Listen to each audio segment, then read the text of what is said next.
I'm Wayne County Treasurer Eric Sabri. For more information on how to pay delinquent property taxes, visit our website, treasurer.waynecounty.com, or call us at 313-224-5990. We're here to help. Welcome to Car Breakdowns 101. I'm your Professor Ice-T. If your car is out of warranty, a car breakdown could eat you alive. Look at that car. The transmission alone could cost you $3,000. And that engine? How much do you love your kidneys? Don't even get me started on the computer system. That's a small fortune. Do what I did and call CarShield. They get expensive car repairs taken care of so you don't have to. Class dismissed. Call 800-460-3829.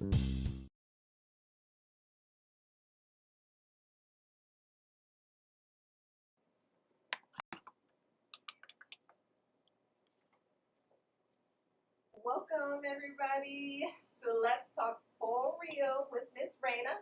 And I'm here today with my co-host Laquita Brown. And we have a special guest today. We're going to be talking about family dynamics and some mental health issues and things that happen to go on with our systems. That's very important to our families and communities. Our special guest today is Miss Dr. Shawana Bond. I'm sorry, Shawana Bond of Silent Cries. Is that correct? Right. Yep. We'll go through. Well, first off, we need to do some housekeeping. The housekeeping is we're supported today by Detroit Champions for Hope, where we do 6 a days. So our 6 a days is teaching our families to remember to do 6 things with your family. Laquita, what's our 6 a days? Hi, again, I'm Laquita Brown. I am the Detroit Champions for Health District 1 Community Outreach Coordinator. And we do encourage families to do 6 free things every day in their children's early development. When we say families, we do mean everyone. It does not necessarily mean blood. Everybody know a baby. Everybody know a child. So it's important that we be that village to take care and help assist with their early development. So we read, sing, play, talk, and encourage every day. And it doesn't even have to stop at early childhood, because I need a hood every day. Just to let y'all know, you see me, see me, I'm gonna take it in. But of course, Detroit Champions for Hope is also advocates on state levels, city levels, and national levels. So we are a free resource to families. So, and look us up on Facebook at Detroit Champions for Hope. Thank you, Laquita. Ms. Bond, or Dr. Bond, would you like to introduce yourself today? Sure. My name is Dr. Shawana Bond. I am the director of Silent Cries for the last 25 years. I run a national nonprofit between New York, Michigan, and California. And I write policy and legislation. And my greatest achievement in life is being a mother of children. Can you tell us a little bit about Silent Cries and the organization? Absolutely. Silent Cries was birthed out of my own silent tears. I was born to a mother incarcerated in Corona State Prison for Women.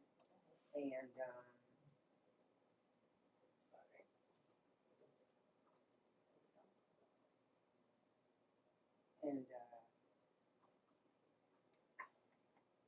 people talk about slavery like it was 1619, and we don't reference prison plantations as in fact slavery. And it is like my reference is I was born to slavery, because incarcerated people are not free. And with your organization, can you tell us a little bit about what you do? Yes. And how you service the community? Yes, we do mass incarceration, foster care, and gun violence. We also do policy and advocacy. Mm-hmm. And so we do direct service to the community. I was fortunate enough to get $400,000 in the state budget in 2023 to pilot post-traumatic prison disorder, which is a national mental health bill for incarcerated people. And that pilot was exceptional. It allowed me the ability to conclusive data that one, post-traumatic prison disorder is a real thing, and that people are suffering from it. And it's not necessarily really talked about. I do want to get a little bit of your history, so let's go back a little bit from the way back before you even started with the organization or before you ever were able to get to this point. Can you give us a little background on your life, your little lifespan, and give us a little story? Yeah, just to go back is to be present. Was born to a mother in prison, then to the foster care system. I was raised in Bakersfield, California. You had no family to take you. No, I have a small family. They're in generational trauma, and they need some. Everybody. Let's just say that we are all clear across the country. The war on drugs crippled Black families. It dilapidated and devastated Black families. I have one of those families where crack came and it showed up and it decimated a group A lot of your of family. my family. And not to mention, like, by the time I came around, my maternal grandmother had been shot by her husband. And she was in a wheelchair. And she had raised my older sister and my younger sister.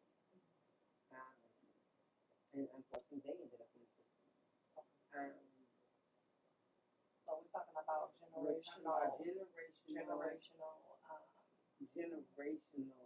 setbacks. setback. And so that did not allow for people to take care of their own people. Right. And I'm not an anomaly in my community. And so, you know, and the foster care system is its own device that has no checks and balances. It's the gateway into the prison system. And so when my foster father passed away, I was 10. In 1986. Did you have only one foster family? I had one foster family. You're very fortunate.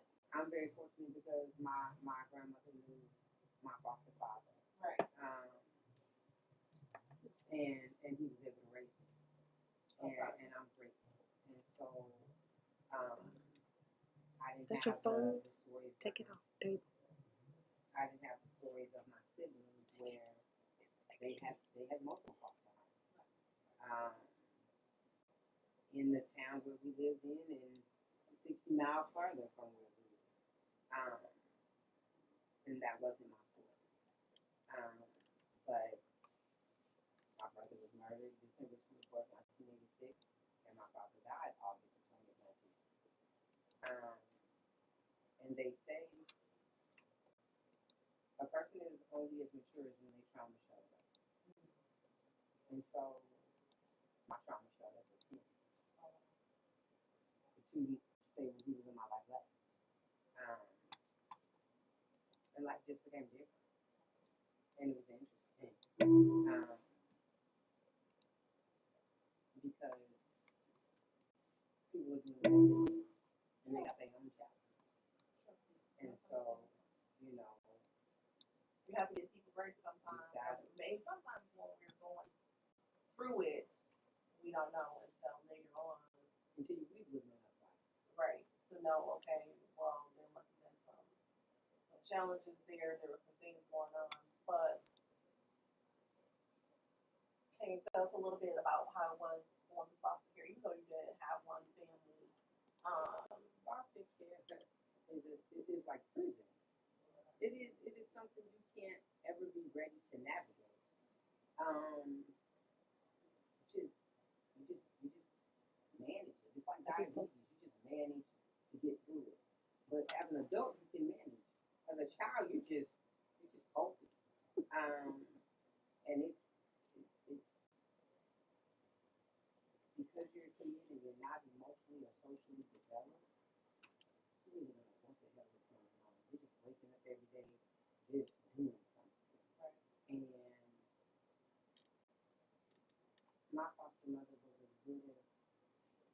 incarceration she was getting.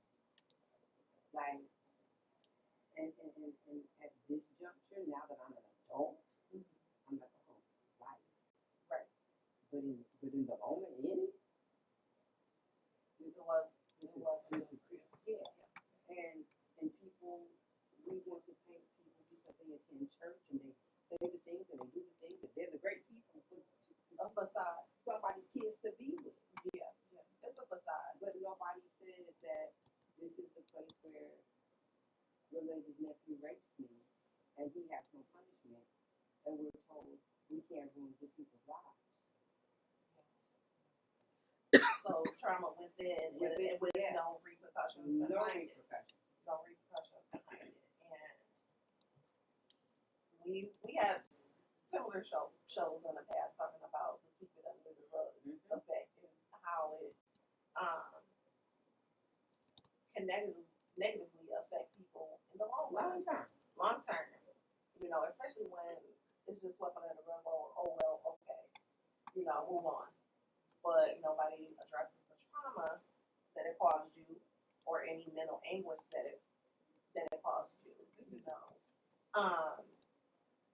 In your situation, can you give a little bit of background of the steps of the journey that you went through until you got to here?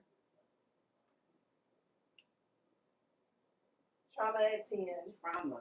Trauma showed up at 10. And, you know, I mean, historically, as a black human being, we're like the military. Don't ask, don't tell. And don't tell what goes on in this house. So we recently talked about that on our last show, right? Laquita. Don't ask, don't tell. Don't tell my business. We're going on this house, stays in this house. So we just say toxic.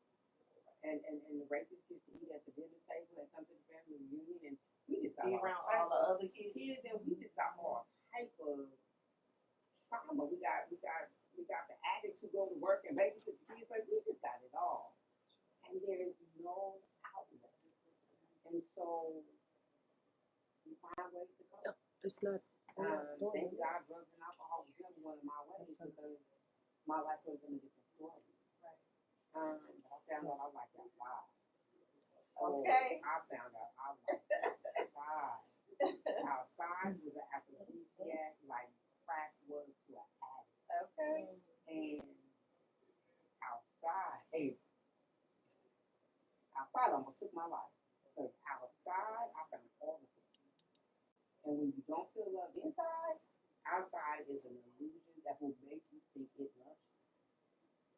Say that again. Yeah. So a lot of young people, they feel like, you know, outside, I'm grown, I'm going to experience outside, but outside is a whole nother beast for you. Outside is A very, very, very, I mean, it was dangerous back in the day, but it's extremely dangerous right now. I was recently having a conversation about, I was on another live, and they were talking about transportation within the city of Detroit. We don't feel safe just to let our kids get on the bus to catch the bus nowhere, you know, because there's so many different things that they have to face when they go outside, whether it's being attacked by somebody else, robbed, or, you know. I was recently home in New York, and I take the bus. I take the train. That's what it is. My kids know this is all we have, right? Mm-hmm. And I live in East Harlem. And I woke up, was going to go outside, and my neighbor said, "Hey, the bus driver got killed." I said, what are you talking about? And she said, the kid got mad, pulled the gun out, and shot the bus driver in the head with everybody on the bus. On the bus. What could you possibly be mad at the bus driver about to take his life? What's so crazy? Social and emotional We have no disconnect. communication skills. Right. These young people, the lack of communication is dilapidating our whole existence. And I was like, you gotta be like, it's not even noon yet. You just woke up angry. Yeah. And so when I think about my outside versus versus they're outside, I'm going because at least I still had people to shield me. Like, it was interesting. I used to go and ask my brother for money, and he used to be like, nothing in this real family is free. And my brother, for all that he is, bless his soul, because he grew up at 12 and he was already in jail. So, like, and he said, you cannot come here every day while I sell drugs and ask me for my money.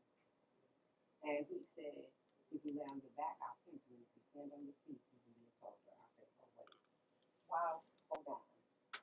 Wow. I'm 13. What are we even talking about? Wow. But the fact that this is my mother's son. This is my real brother. Yeah, no connection. And He animated raised him, so There you that's go. the life that That- he grew up in. That was and he the gave, structure of business that he came and up he in. gave me the structure. And I was like, oh, I'll take stand on my feet. I know that's And right. So I And know my that's brother right. was like, here's the $10. Go get some baking soda, some Maggies, and some raisins. Okay. I learned to rock coke in the pocket. Okay. And All I right. said, oh, okay. And my brother was like, stand out here with these 2 pistols and get your money. Now, mind you, I ain't never been no taller. No, I was thinner, and I'm a kid. And people are taking money out of strange places, doing strange things, and I'm like, this ain't it. And at the end of like 9 hours, I didn't even have $1,000. I'm like, what are we even talking about here? And he was like, oh, and you got to give half of that back. To who? The real man? Oh, I have no patience and no problem with it. That's understandable. I just stood out, but I learned something. He was right. If this is what he did every day for his money, You're not gonna be giving it away every I single day. wouldn't give it away. And I learned, and I was like, oh, this ain't this not my portion. And Okay. I'll fix it when we take a I break. found people to show me how to do robberies, and that was my portion. Okay. That actually was my portion because I knew I could get my money or whatever it was that day. We don't have to do this, And you ain't gotta turn it in to no one and I ain't got else. to give nobody nothing. I was like, oh, okay, I'm up from here. I knew I could go to the mall. I knew I had the tag gun to take the price, the tag off stuff in the mall, and I was gonna rob them blind. And I was going home every day, and I was gonna sell to my community. I wasn't. Okay. I was not hurting anyone, You weren't hurting anyone. and my community was still. They would benefit Right. because So you essentially became the neighborhood booster. I was the neighborhood booster, There we go. and everybody was well. And I was like, this works for me. Because I knew there was some stuff I couldn't do. Right. And that was the thing I was And good being at. a soldier wasn't it. Did what? Being a soldier wasn't it. That's Nah. understandable. You had to make a way out. You had to get away. You had to Gotta get get how away. you live. Yeah. And it's so funny because I remember like standing in the projects at the street poles and all of my friends sold up. And we hung out with them.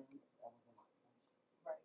And I laughed sometimes. Me and my nephew was just talking about it. I said, I set you up for your career path. And my nephew's a correctional officer. Oh wow. And I said, I set you up for this job. And we laughed. He said, because I've been knocking on doors for you all my life. And we just giggled. And I said, okay, I like it. Let's move forward. What happened after this section? Or was After there After was there this section, listen, I learned, stealing and robbing was my portion. And then I found banks. I was like, oh, this is really my Oh, you portion. wanted to do federal. This Wow. is really my portion. Okay. Because I really get to leave all my money today. Oh, okay. And it was my portion until the FBI was sitting on top of my mother's house. And she called me and was like, where are you? I called home and she was telling me, I'm watching Montel Williams and the FBI is here. I was like, oh. That sounds good. at all? And I started calling people on payphones, and they were telling me that 6 blocks radius was blocked off. And I could not. They were like, I'm telling you, they got all the streets blocked off for you. For you, a little video you. For you. So I went to Walmart and did some other things. And we just did all the things I wanted to do.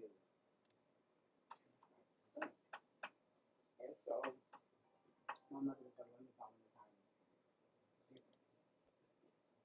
And when they came, I finally went. I finally You went. turned yourself in. They I didn't hunt you down. Nope, I turned myself in. You turned yourself in. And yeah, that helped me. I turned myself in, got handcuffed, went to the precinct, and they were like, "You're going to federal prison." I was like, "Okay." They got food there? Okay. Oh wow. Okay. It can still work. Okay. But what I Have a question. What mindset or belief system did you develop at 13 from that interaction with your brother? I learned that family is not always, men don't always protect you. I can't turn it on. And family is not always family. And that is what I learned from my brother. He gave you the game. I mean, he only can give you what he can give you. He gave me what he had. That's all. That's all he. Because as adults, like my brother's currently incarcerated right now at 53. And my brother only comes home to visit and make children and go home. Home is prison. Home is prison. And I realized like I'll never have a relationship because he only comes to visit. And Because his mentality has not grown. He has not socially or emotionally grown. No. And he explained to me that We're gonna take a quick break just for a moment, but we'll be right back with some more of your story. Thanks, everybody. We'll be right back.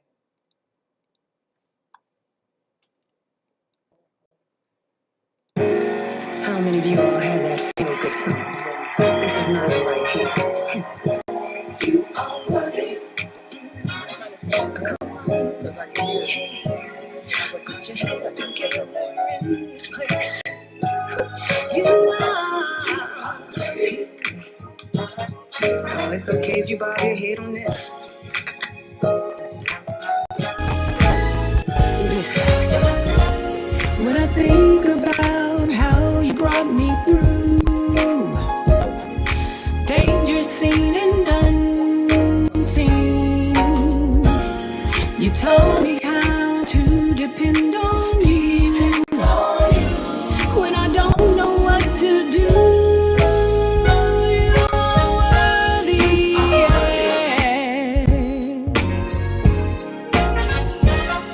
of all the praise.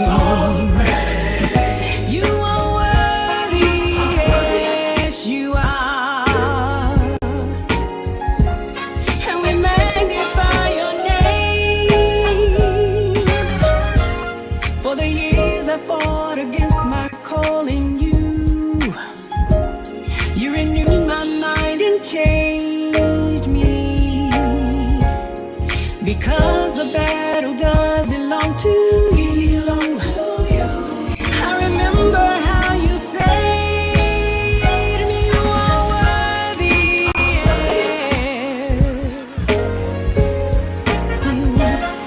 of all the praise.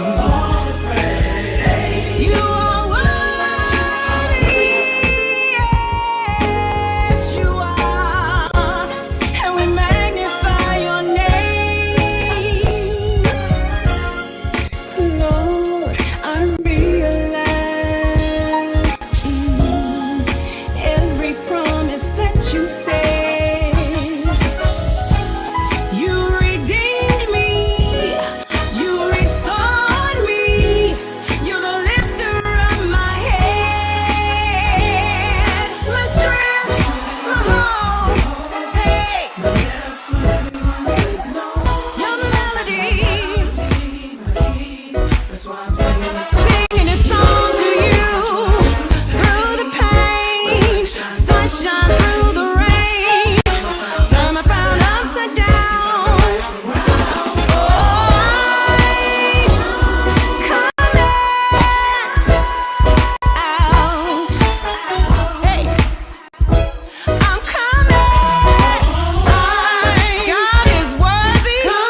my co-host Laquita Brown here, and Dr. Shawana Vaughn is sharing her story with us today. Now, when we left off, we were talking about you getting snatched up by the feds. You want to elaborate on your story a little bit? Tell us a little about Got what snapped up happened. by the feds and thought I was never coming home because they started talking about 28 years, and I was like, I'm gonna take some pills and take a long nap because I'm gonna die while my friends can still show up at my services. We're not doing that. I'm not even built for 28 years, and because I was not an adult yet.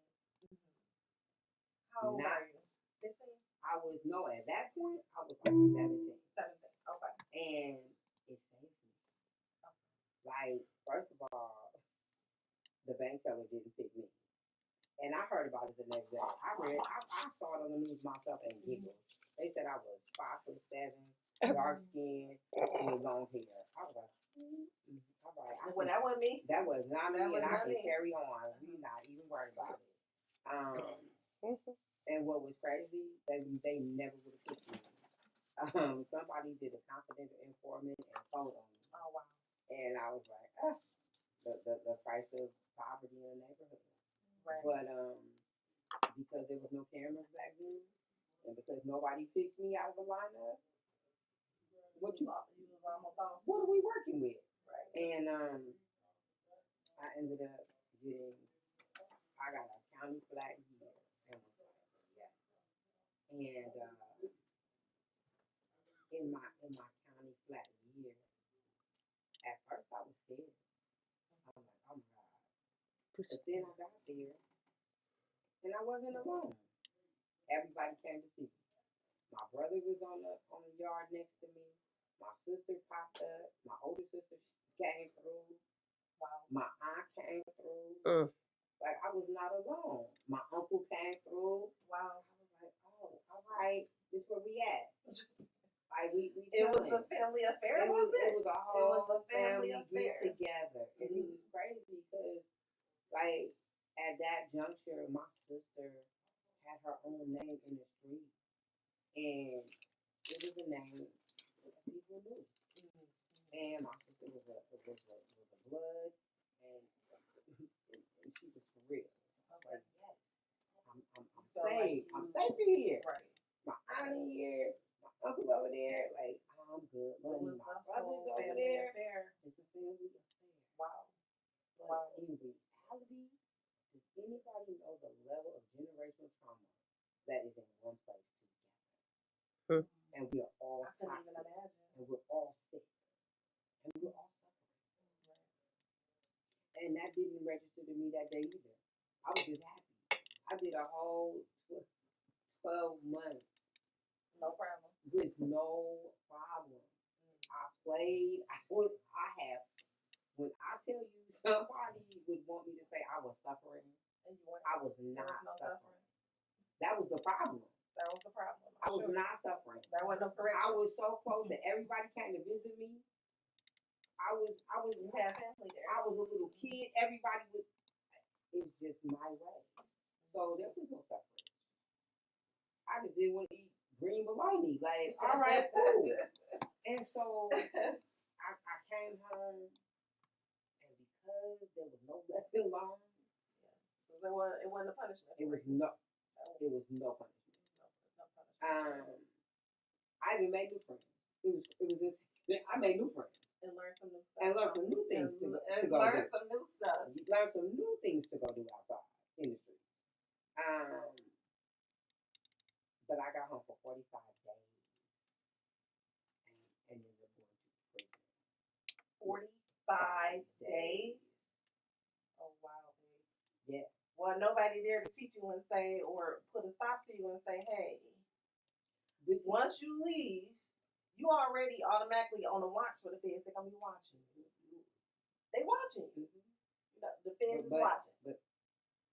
But when everybody in your ecosystem that They trying to eat. that you choose to involve yourself with, right?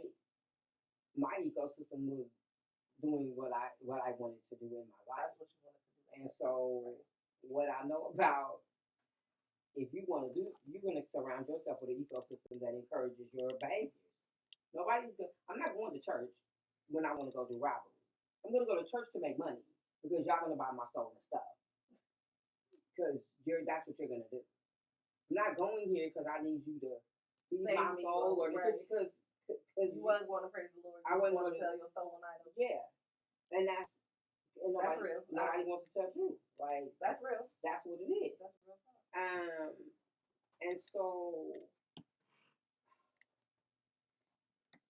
my ecosystem applauded my behaviors Versus trying to teach you. because my ecosystem had the same behaviors. True. So True. who could Nobody wasn't there to say, babe, slow down for a second, hold up for a second. teach? Yeah.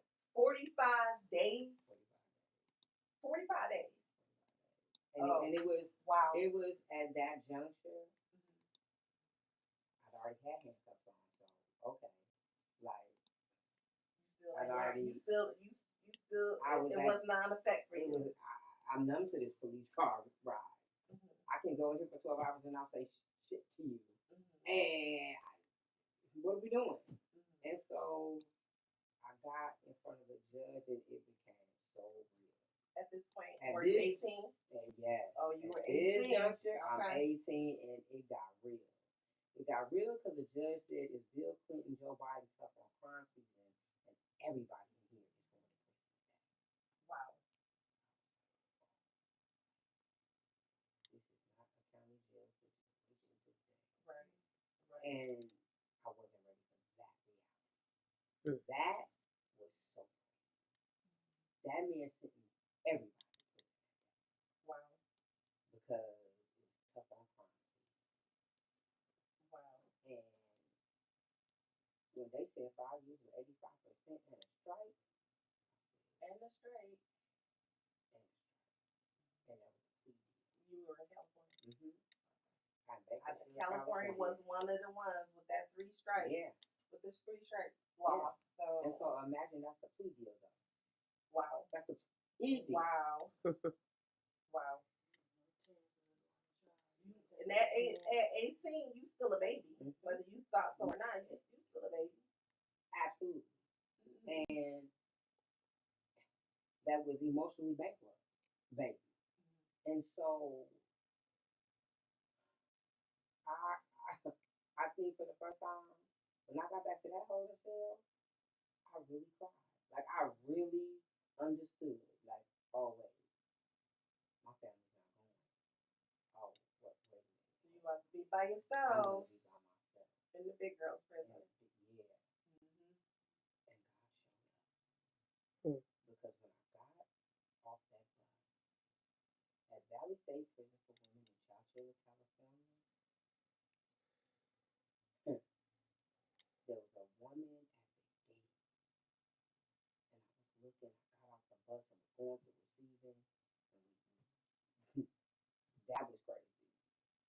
They stripped us, cough squat, all this craziness with a Cavity search? mirror, all the things. Oh, wow. Yes, it was insanity. That's That was definitely so humiliating. with 10 women at a time. I'm like, this is crazy. They was like, get used to it. You're gonna be with this is your new life. But when I got my bedroll and I walked through the gate, a lady called me by my name. And I was like, how do you know my name? She said, your mama is Joyce Ann Vine. I said, how do you know that? She said, I named you. I said, huh? She said, I was with your mama when she had you. And she told me, if you were your mother's daughter, you would come and see me. I said, wait a minute. It took me months to process just that. She said, if you were your mother's daughter, you would come see me. And she was a lifer at that point. She got life for a $10 piece of crack. She got a fight sentence. Wow. They 3-struck her for that. For Oh, being wow. a habitual drug, a habitual criminal, or drug. Wow. And Imagine your life because you're addicted to a drug that was brought to your community. that was What the Wow. Yeah, Wow. the war on drugs. Tough on Wow. crime, the war on drugs. Like, Wow. we suffered all the epidemics. And she got me in her unit, and she said, "Little baby, I knew you was coming, so I knew your mama." And I cried.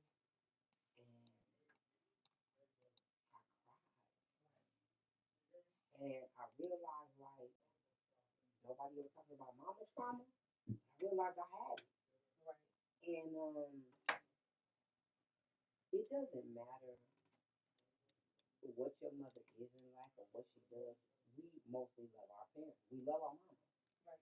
And, like, even though I was in the foster care system, my mother and my grandmother used to come over. Like, and so I knew who my mother was growing up. I knew Okay, who so my you did know grandmother her. was growing up. And I just knew that my mother loved drugs more than she loved her children. And that's a sad realization. I think a lot of families were definitely negatively affected by that, you know. For whatever reason they started using drugs or whatever. They might be trauma of their own or just like the party, you know, but that is a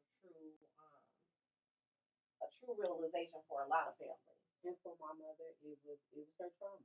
Mm-hmm. They said that my mother was raped and a man threw her out of his car on railroad tracks and left her for dead. Oh wow. And that was her. How do you? We're not taught to get therapy. My mother grew up in the projects. That wasn't they. That was Definitely was not. That was not their portion. It is still not our portion as a culture right now. No. It's not. So imagine To get there. then. Right. The Definitely wasn't that yet. What? They They didn't even probably know the word of therapy. No. That wasn't a word that was No. spoken. And mind you, like, you're already living in a house where your mother's husband has shot her in the back, and he's in jail, and she's in a wheelchair. So, like, perpetual trauma. And so, I couldn't even imagine. and you and your siblings are on drugs. That's crazy. Everybody is coping with everybody's on drugs, but your mom. Like, you can't even make that make sense. Right. And so, I can tell you that the one thing prison did for me was deliver me from my mama trauma.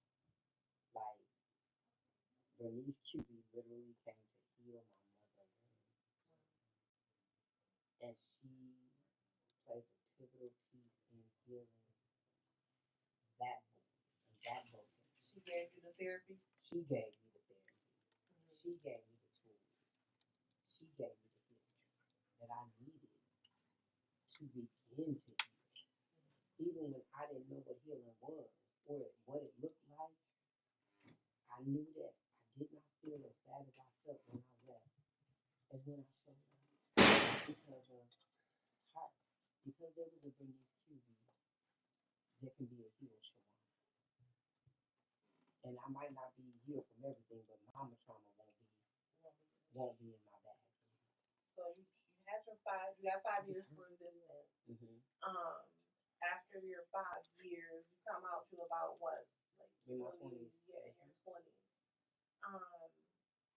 How do things progress after you come out? Interesting.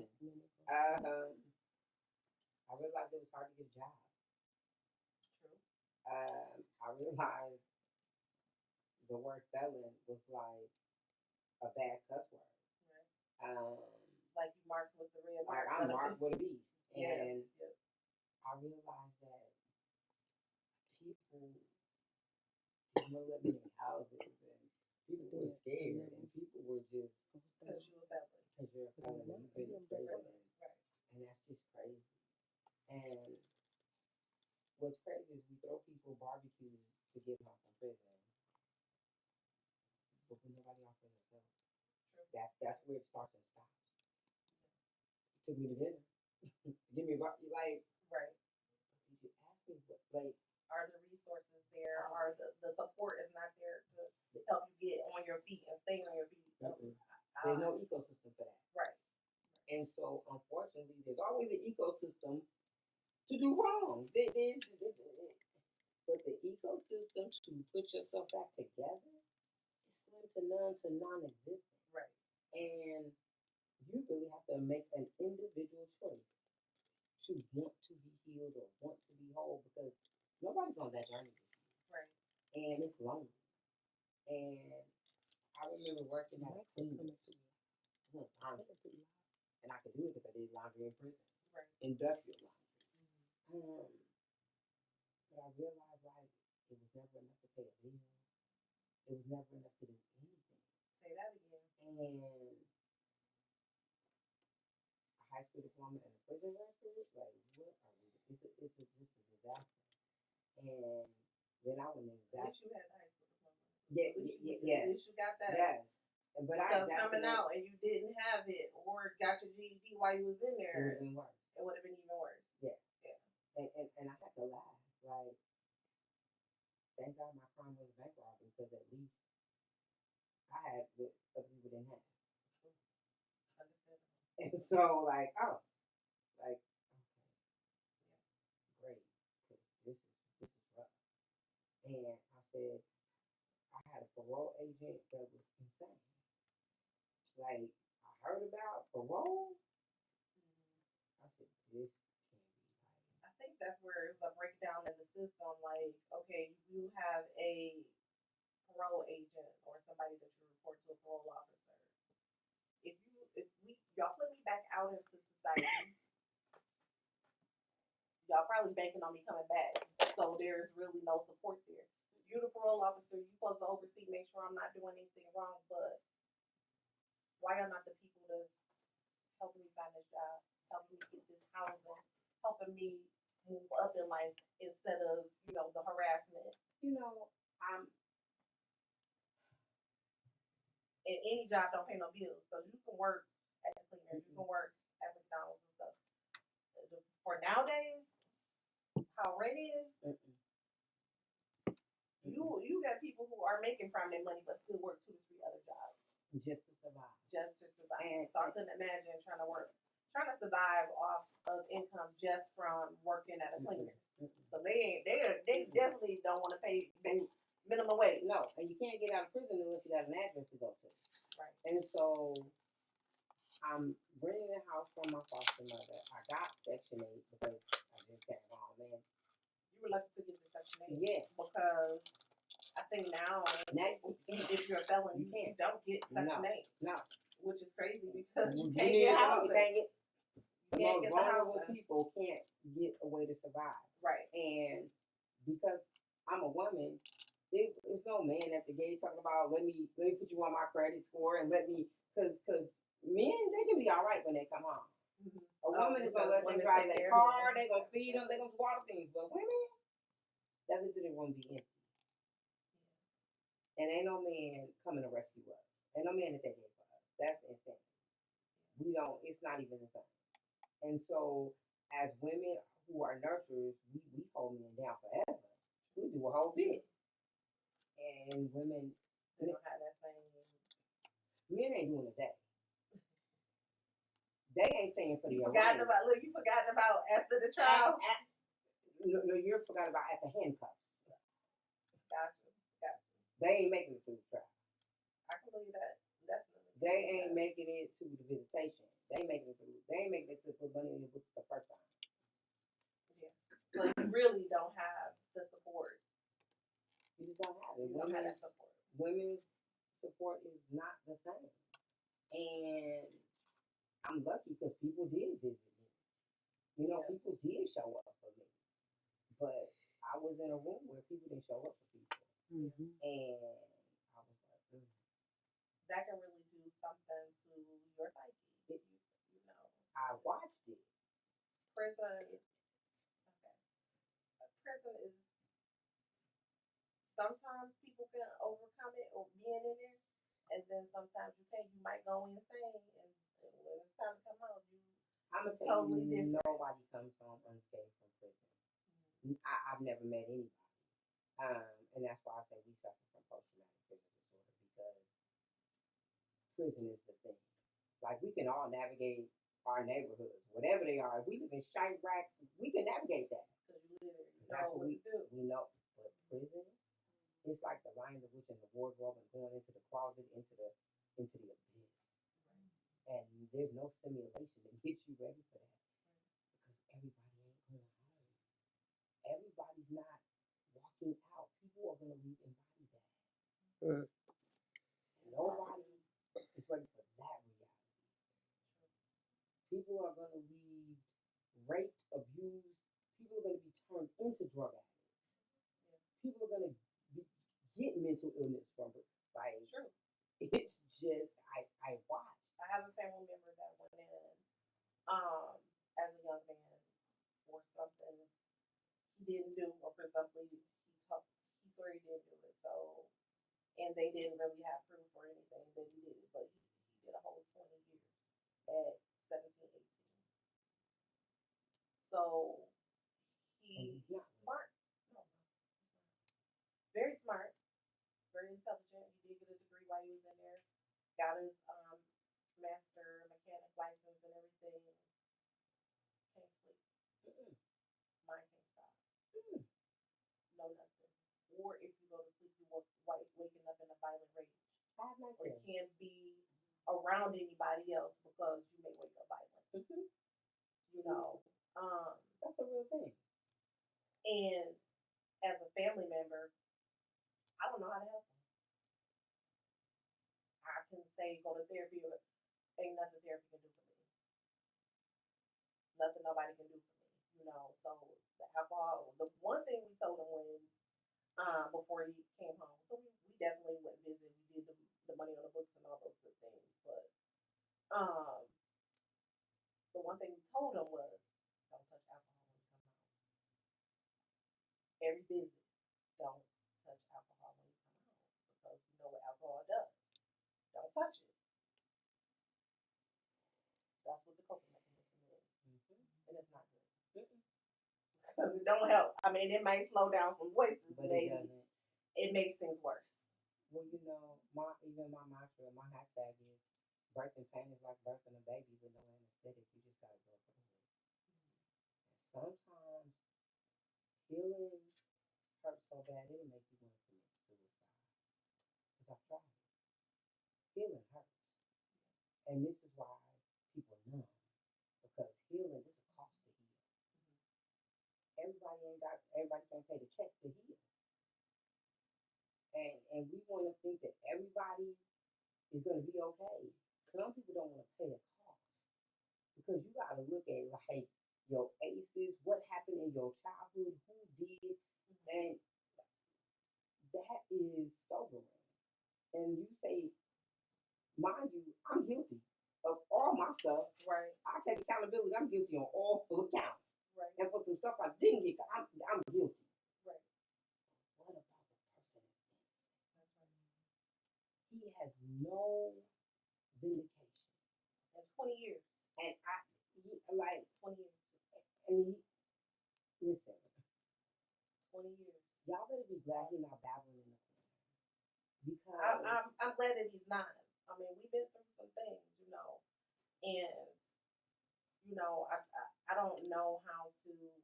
I mean, we go out and stuff, but sometimes conversation can turn escalate. And we're in a public place. Yeah.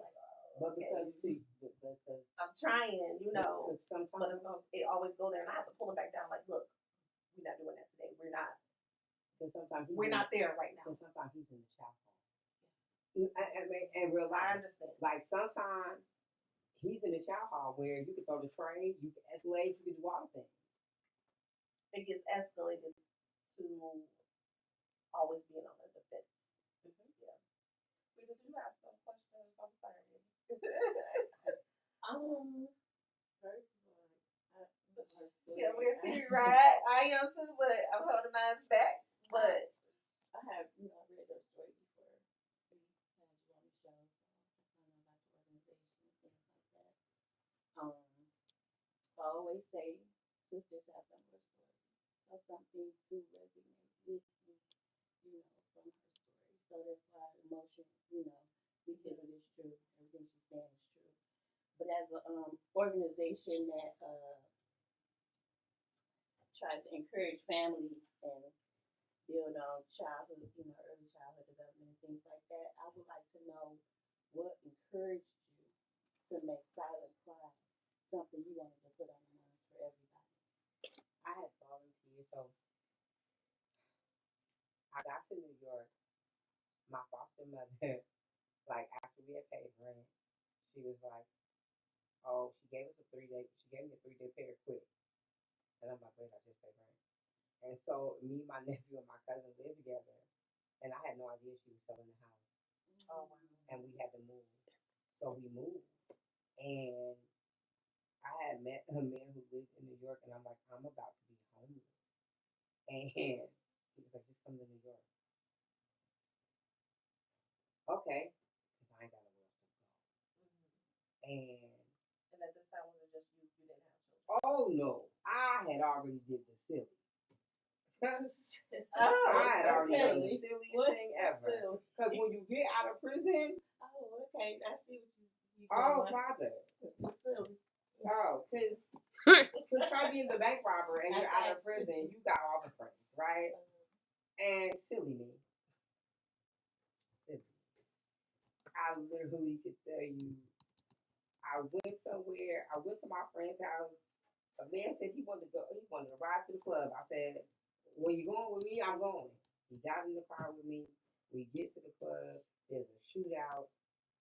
This man gets back in my car, and I took this man to my house. I said, Lord have mercy. Because people don't like the truth. They don't want to tell the truth. I don't even know you in real life. The 6 weeks later, I was like, wait a minute, what is it? I had to go tell my cousin Tasha. I said, what was his name? Okay. Oh. Because all I could say was the little boy. She said, this is, and no. In real life, the little boy, I had to go find this little kid. I said, wait, he's not an adult. This child is still in high school. I said, I'm going to jail.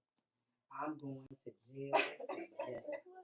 You got in the club, and you out in the streets. Like, no. You didn't know. You didn't I didn't know. And I giggled. I'm like, thank God this is crazy. Okay. But like I had a baby, like out the gate, on parole, like, all right. But you know what? I said, this will be the thing that will keep me from dying.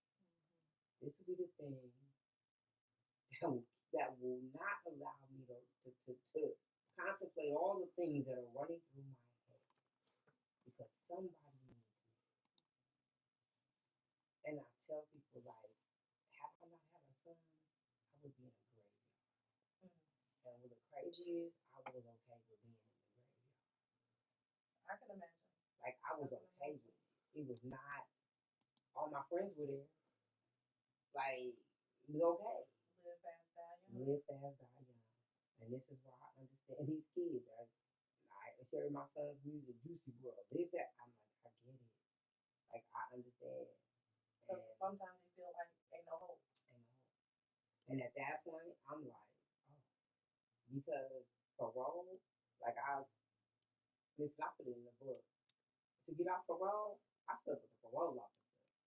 Now the parole officer is an assistant pastor. I said, this is insanity. Okay. This is insanity. Like, nobody wants the truth. I'm like, listen. Somebody said, how did you get off parole? I slept with my parole officer. Because he's sleeping with people anyway. I'm going to get something out of it. I'm going to get off parole. How about that? Because we're not just going to be doing this for no reason. This is insanity. I understand that. Definitely understand that. But nobody talks about the predator guards, the predator parole officers, the predators Surrounded by predators. By predators because they're preying on your downfall. Because if you don't sleep with me, I can take you back to prison. If you don't do, and I said, when does justice ever come for humans? Because I've already been molested. Now you think you're going to traumatize on the back end? No.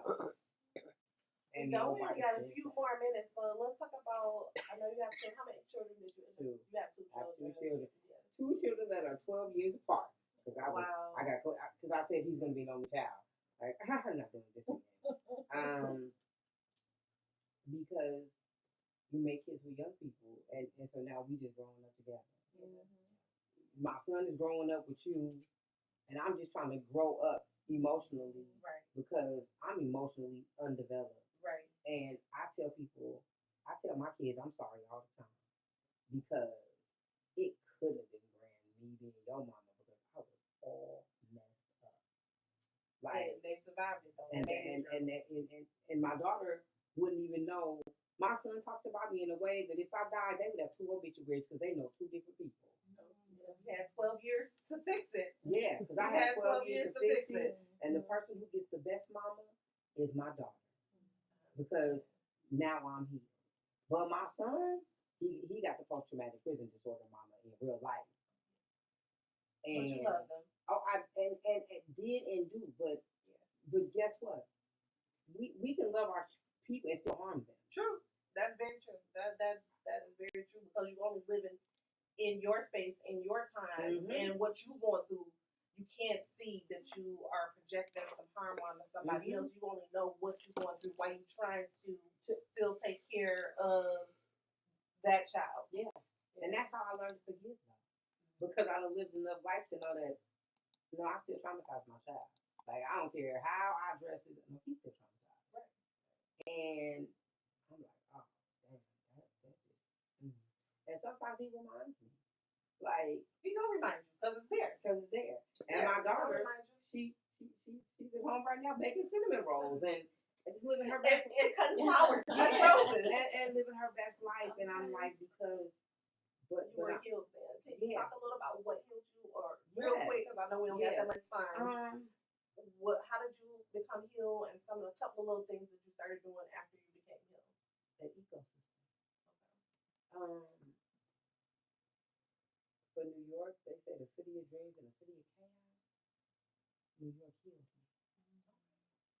It gave me everything I needed to heal.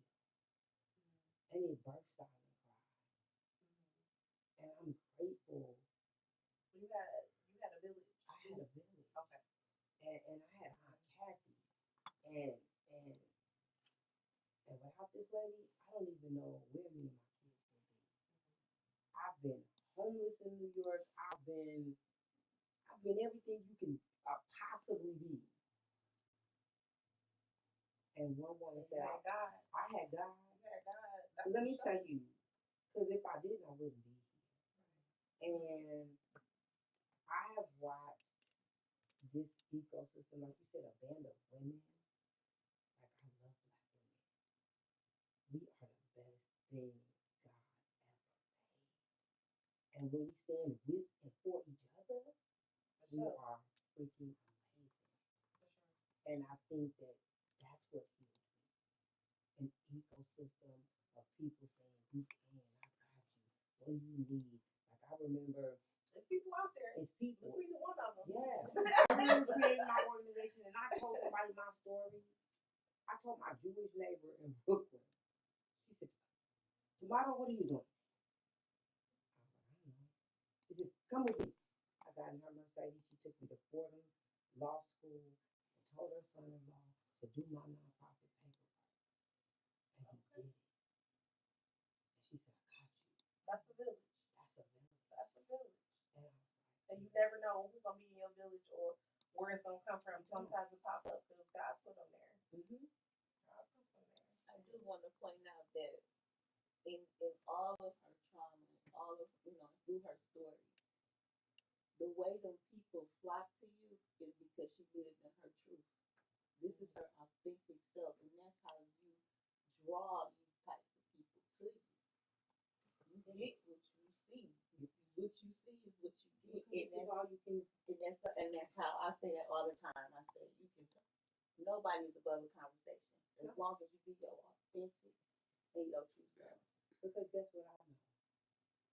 I don't want little brown girls going to prison. And currently, nobody is checking this data. But Black girls are going to prison 19 times the rate of Black boys right now. We got every program for Black boys. Nobody's talking about Black girls. We are filling up the juvenile detention facilities. They ain't even at prison. They need the village. They need the parents, and they need the correction to stop being their best friends. Listen, I'm The watching. friendship come when they grown. Yeah. That's when the friendship comes when they're grown. Yeah, but this ain't it. And I'm grateful that I had people to call me on my shit and tell me to cut it out. And there's warning before destruction. I want to say thank you for joining us today. We didn't get all your stories, but we definitely got some lessons out of your story for sure. And we hope to have you back again so that we can talk some more and get some more stories.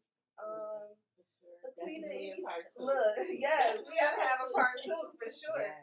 Quita, anything you want to mention before we get ready to go off air? No, I just want, if it's possible, that everybody just please check Dr. Shawana Vine's story out. Check out Silent Inc., her organization.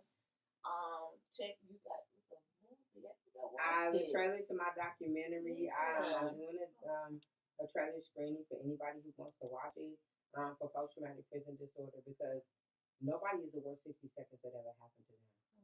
And there is triumph after trauma. And after tragedy comes joy. And that's what I want to show people, is resilience does exist. I want to thank everybody. I want to give some shout outs. Thank you, Detroit Champions for Hope. Thank you, Mr. Keith Williams, for having this place and space for us to do the podcast. And remember to hug your children, read to your children, sing with your children, encourage your children. What else, Quita? Talk to them and Play with them. Yeah. Those 6 things can produce a happier, healthier childhood. If you can remember to do 6 of those things throughout the day, then you'll have possibly have a happier, healthier childhood for your children. And thank everybody for joining us today. Have a great day.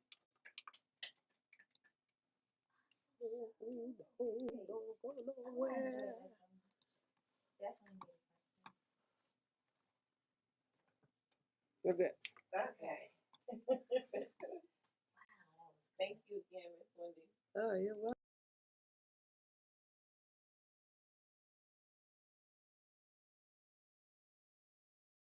Ooh, ooh, yeah. Ooh, yeah, yeah.